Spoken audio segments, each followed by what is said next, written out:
E hoje é um daqueles dias da gente falar sobre fundos imobiliários e eu trouxe um bastante interessante para a gente aqui do segmento de logística. É o HSLG11 da HSI Investimentos, meio fora do radar, não vejo muita gente comentando, mas eu gostei muito da tese de investimento e eu espero que também você goste e aprenda a investir em fundos imobiliários de uma maneira mais segura, tá certo? Você está no canal do Investidor Classe Média, eu sou o Gustavo e bora pro vídeo.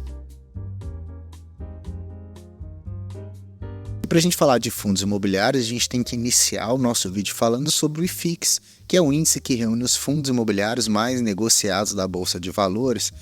Hoje, com uma leve correção, né? A gente veio numa crescente de janeiro para cá, subindo esse índice, ou seja, maior atratividade nos investimentos, o preço das cotas dos fundos imobiliários se valorizando e agora, no mês de abril, teve essa queda aí se corrigindo. Hoje, quem investiu desde janeiro para cá, teve uma rentabilidade de apenas 1,61%, mas, de qualquer forma, quem investe em fundos imobiliários está mais preocupado com o recebimento de dividendos e comprar um fundo imobiliário atrativo do que essa questão da valorização das cotas aí, ou dessa volatilidade, que é um dos motivos de eu trazer esse fundo imobiliário aqui para a gente, de tijolo do segmento de logística, que eu achei bem interessante da gente poder conhecer.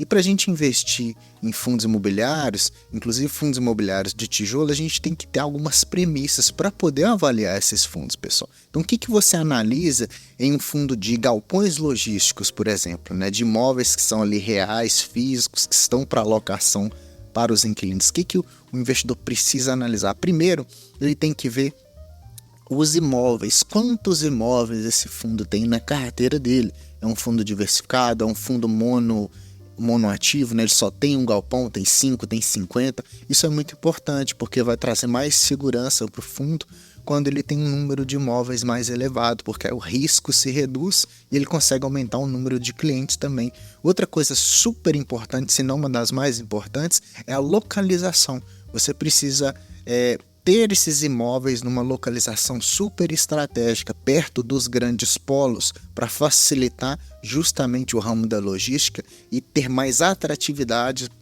nas locações. Então, os inquilinos eles ficam mais atentos a esses fundos que estão perto desses grandes polos. Outra coisa, também o número de inquilinos e quais inquilinos esse fundo imobiliário tem, e este galpão que está inserido no fundo imobiliário é super importante de você analisar. Porque se for um inquilino ruim, ou se for apenas um inquilino só, ou se for 100 inquilinos, tudo isso vai fazer grande diferença na renda e no percentual de vacância física e vacância financeira desse fundo imobiliário, né? Se os inquilinos estão pagando, se eles estão saindo ou entrando da locação, tá?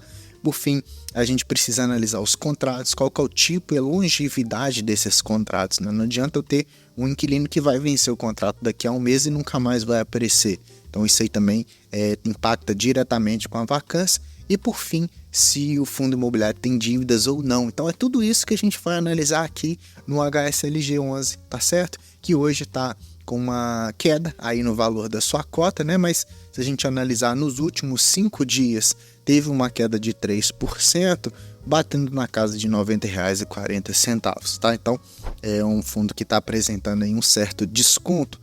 E quando a gente analisa num âmbito mais generalista, né, o HSLG11, ele é um fundo da HSI Investimentos, que é uma gestora bem interessante, bem sólida, né, a mesma gestora do HSML, que investe em shoppings. Então, esse já investe em ativos logísticos, tá? E tem 5 ativos, e o bom é que esses 5 ativos são 100% do fundo, não é uma porcentagem. Então, os 5 galpões são todos do HSI, né? Ele teve início lá em dezembro de 2020, ele conta com um patrimônio líquido de 1,3 bilhões de reais. O valor da cota justa, o valor patrimonial com o que realmente os imóveis valem, seria no valor de R$ 104,45, mas com esse desconto de R$ 90,41, o fundo negocia num preço sobre o valor patrimonial de 0,87, ou seja, 13% de desconto no valor da sua cota na presente data, uma liquidez bastante interessante, 673 mil, e ele tem um dividend yield de 9,77 pagos nos últimos 12 meses, tá? Bem em par com o que é o do setor mesmo, normalmente. E o objetivo desse fundo ele é justamente a obtenção de ganhos sobre a renda, ou seja, sobre os aluguéis, e também ganho de capital comprando e se desfazendo de alguns ativos quando isso sim foi interessante. Então ele pega o dinheiro dos acionistas, do cotistas, na verdade, e adquire os galpões. Numa oportunidade excelente, ele vende parte ou o galpão inteiro ou uma pequena fração. Enquanto isso não acontece, ele vai recebendo a renda dos aluguéis. E eu acredito fortemente que a 90% ali da tese de investimento do fundo imobiliário seria para renda mesmo, para receber os aluguéis, tá? Os pontos chaves do HSLG11 é que ele é um imóvel que ele tem ali 100% dos seus ativos last mile. O que é esse last mile? É até 30 quilômetros dos grandes polos comerciais ou das grandes capitais. Mais uma vez, isso reforça a tese de ser talvez um bom investimento aqui na nossa análise, porque aí facilita a logística e facilita a atratividade de captar bons clientes, né? Ele tem também 100% do fundo imobiliário está sobre o comando dos imóveis logísticos, né? Como eu já disse anteriormente. Muito bom que ele não tem vacância nenhuma, então ele é um imóvel logístico que está sendo negociado num valor interessante e que não tem vacância, não tem inadimplência, né? Bem interessante da gente analisar tudo isso. É um fundo que tem uma área de engenharia própria para poder realmente otimizar ali os custos e otimizar o desenvolvimento e a gestão do próprio fundo, né? Que conta com alguns inquilinos interessantes. Grande parte, cerca de 37,9%, está alocado para Casas Bahia. Depois a gente tem 15,2% para Bemol, que também é uma empresa do ramo de varejo.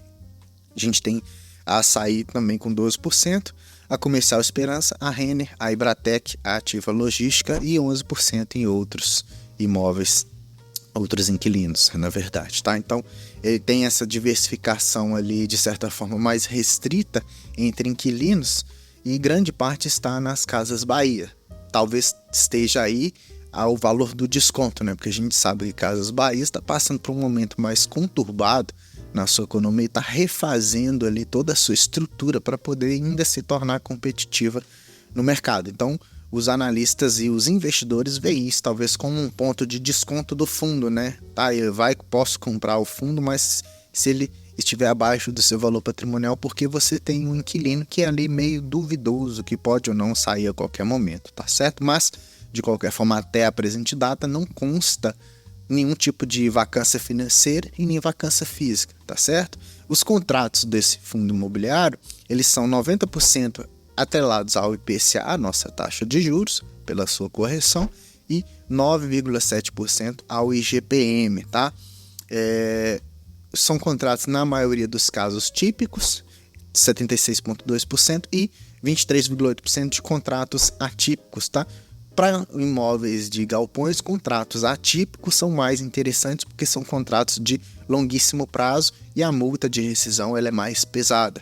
Então pode ser que aí também esteja um fator de desconto que está influenciando no preço das cotas, tá? Então a gente tem dois pontos interessantes aqui. É um fundo excelente, zero vacância, um fundo que tem bons imóveis, mas que de certa forma os inquilinos, um deles podem ter um certo atrito ali, né, Casas Bahia, e outro ponto que os contratos são contratos típicos, tá? São contratos mais comerciais comuns mesmo do dia a dia, tá bom?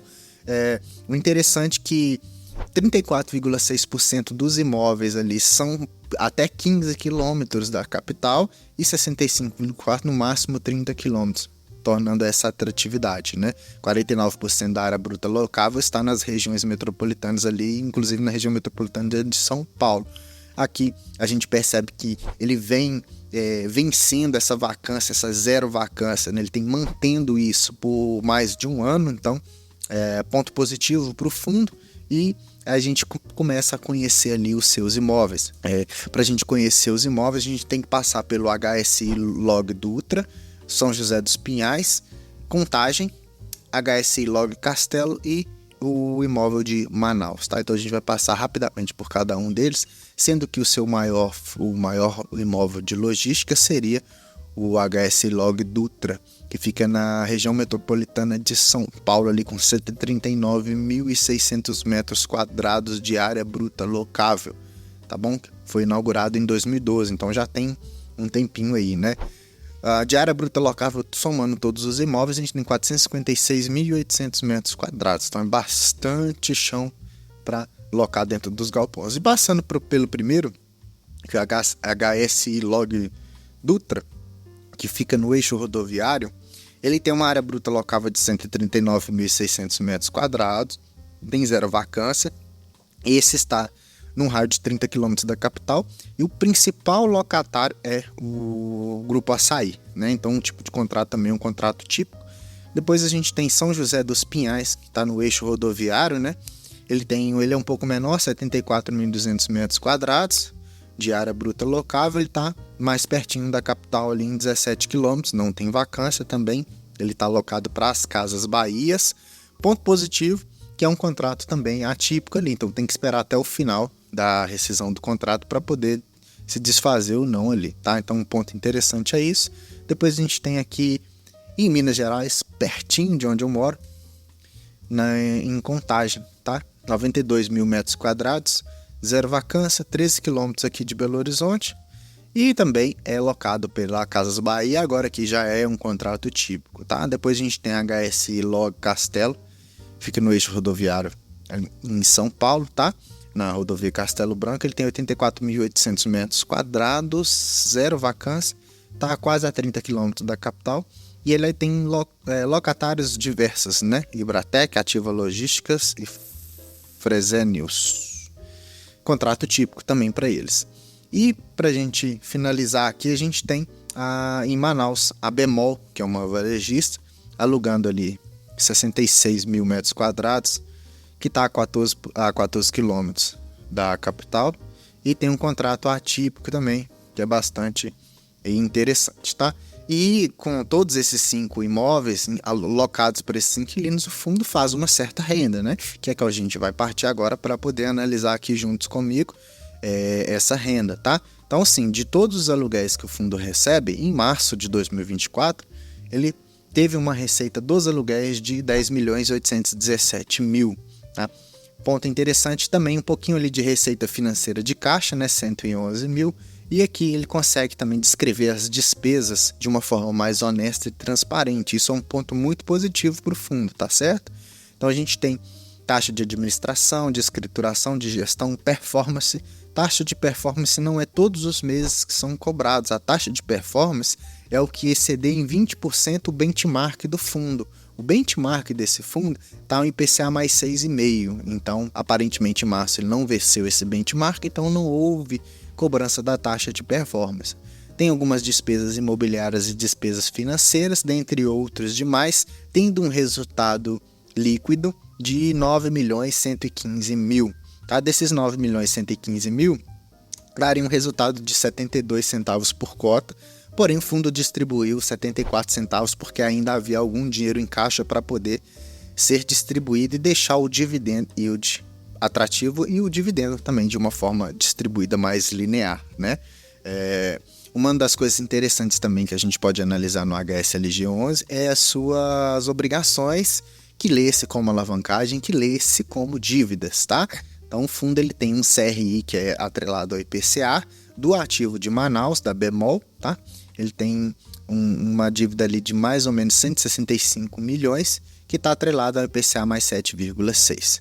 Tá? A gente vai analisar essa dívida mais para frente. Então a gente tem um cronograma bem suave de amortização dessa dívida que vai até 2037, aumentando um pouquinho ali o seu pagamento anual. Tá? Então para 2024, 6,5 milhões, para 2025, 7,2 milhões, para 2026, 7,7 milhões. Lembrando que o fundo tem um certo caixa aí e outros fundos imobiliários com mais liquidez para poder ter essa reserva caso aconteça uma coisa, tá? Só de curiosidade eu trouxe para a gente entender um pouquinho desse CRI. Quando você clica nesse código, ele te dá um CRI que vai abrir um site que é da securitizadora, tá? A securitizadora que emite esse CRI para venda. Então, aqui a gente consegue ter os dados dos CRIs dos fundos E se você tem um fundo imobiliário que tem CRIs como dívida, você pode clicar e avaliar esses CRIs e ver a inadimplência ou ver o tanto que o fundo já pagou. Aqui a gente percebe que foi uma emissão de 160 milhões em 160 mil papéis ali de cada um, com o seu valor individual, né? Então, o que é para o galpão, que tem um lastro ali nos aluguéis, né? Se o fundo não pagar, a securitizadora recebe os aluguéis. E então, isso é um ponto positivo também de maior segurança para o fundo, né? Ele teve a sua data de emissão aqui em 17/10/2022, tá logo no início aqui, tá em andamento, porque ele vai vencer em 20/10/2037, tá? E a Virgo, ela nasceu em 2021, ela é uma securitizadora, então ela permite com que as empresas se conectem com os investidores ou os fundos e faça esse empréstimo, né? No caso daqui, quem está tendo esse dinheiro como financiado é a Bemol, tá? Só para você ter uma noção aqui, um dado interessante só para quando você for analisar os seus fundos imobiliários, você ficar mais atento com isso para ter mais ciência também, né? Então, você consegue lastrear e rastrear os CRIs dos fundos imobiliários que você tem na carteira e ver as inadimplências ou não inadimplências que os fundos ou os inquilinos estão pagando sobre esses CRIs, tá? Parte bacana da gente ver aqui é os dividendos. Então, os dividendos eles são bem constantes e lineares. Ele tem um valor máximo ali, uma projeção, né, de 74 centavos de distribuição até pelo menos setembro de 2024, que é o que ele vem ali oferecendo desde outubro, e ele tem um limite inferior de 70. Um ponto muito positivo também que eu acho interessante é que quando a gente analisa anualmente, os dividendos são crescentes. Quem acompanha aqui no canal sabe que eu gosto muito de anualmente que esses dividendos sejam crescentes mesmo, porque isso ajuda a dar mais valor agregado ao fundo, a corrigir as possíveis inflações aí, e isso motiva mais o investidor a estar comprando esse fundo imobiliário. Se você quer investir no HSLG11, você vai pagar R$ 90,43, que vai te devolver um dividendo de 74 centavos, dá 0,8% de rentabilidade ao mês, hoje com um preço ao valor patrimonial de 0,87%, tá certo? Particularmente, lembrando que não é mais uma recomendação de investimento, é um fundo que eu gostei bastante. Inclusive, eu coloquei na minha carteira pessoal de fundos imobiliários. Eu já tenho HSML, agora com HSLG. Eu tenho um fundo de logística diversificado na minha carteira pessoal. Também tem alguns outros fundos. Numa outra oportunidade eu trago aqui para a gente poder discutir. E é isso, tá? O HSLG é um fundo imobiliário que investe em galpões logísticos, né, imóveis reais, que aluga para diversos inquilinos. Então ele tem 5 imóveis, 0 taxa de vacância, 0 inadimplência, e ele tem uma dívida que está bastante controlada, nada de se preocupar. O que fez as cotas caírem também foi um pouquinho da correção do próprio IFIX em si e o seu inquilino, que ele é meio duvidoso, né, tem quase 40% das Casas Bahia, deixa os investidores inseguros e pelo seu contrato ali, em maior porcentagem de contrato típico, tá? Espero que eu tenha passado todas as informações pertinentes. Se eu não passei, você pode deixar aqui no comentário. E se você gostou do vídeo, o que você vai fazer? Clicar no botão de gostei para mim, por gentileza. Preciso muito da sua inscrição, se você não é um inscrito, ativando o sininho, porque toda vez que eu faço vídeos, você vai receber as notificações, tá certo? Deixa aqui no comentário o que você achou desse fundo imobiliário. Você investiria nele se tivesse espaço na sua carteira de investimento? Vou ficar muito feliz em receber o seu comentário, em receber o seu like, em receber a sua inscrição, tá bom? Te vejo num próximo vídeo. Até mais.